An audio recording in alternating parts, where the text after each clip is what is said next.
একসময় মুহাম্মদ সাল্লাল্লাহু আলাইহি ওয়াসাল্লামের যুগে এক দরিদ্র লোক খুব কষ্টে জীবন কাটাত। তার ঘরে খাবার ছিল না, বাচ্চারা ক্ষুধায় কাঁদত। একদিন সে লজ্জায় লজ্জায় রাসূলুল্লাহ সাল্লাল্লাহু আলাইহি ওয়াসাল্লামের কাছে এসে বলল, ইয়া রাসূলাল্লাহ, আমার পরিবার অনাহারে আছে।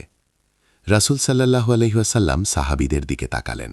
তখন এক সাহাবী এগিয়ে এলেন। তার কাছে ছিল মাত্র একটি খেজুরের বাগান। তিনি বললেন, ইয়া রাসূলাল্লাহ, আমি আমার এই বাগানটি আল্লাহর রাস্তায় দান করলাম।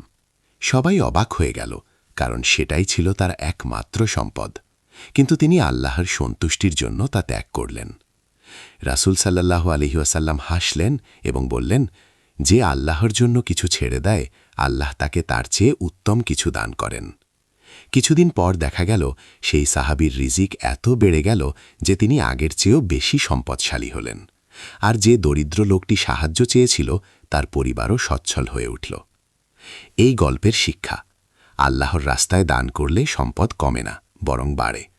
নিয়ত যদি খাঁটি হয়, আল্লাহ তার প্রতিদান অবশ্যই দেন। সামান্য জিনিস দিয়েও বড় সওয়াব অর্জন করা যায়।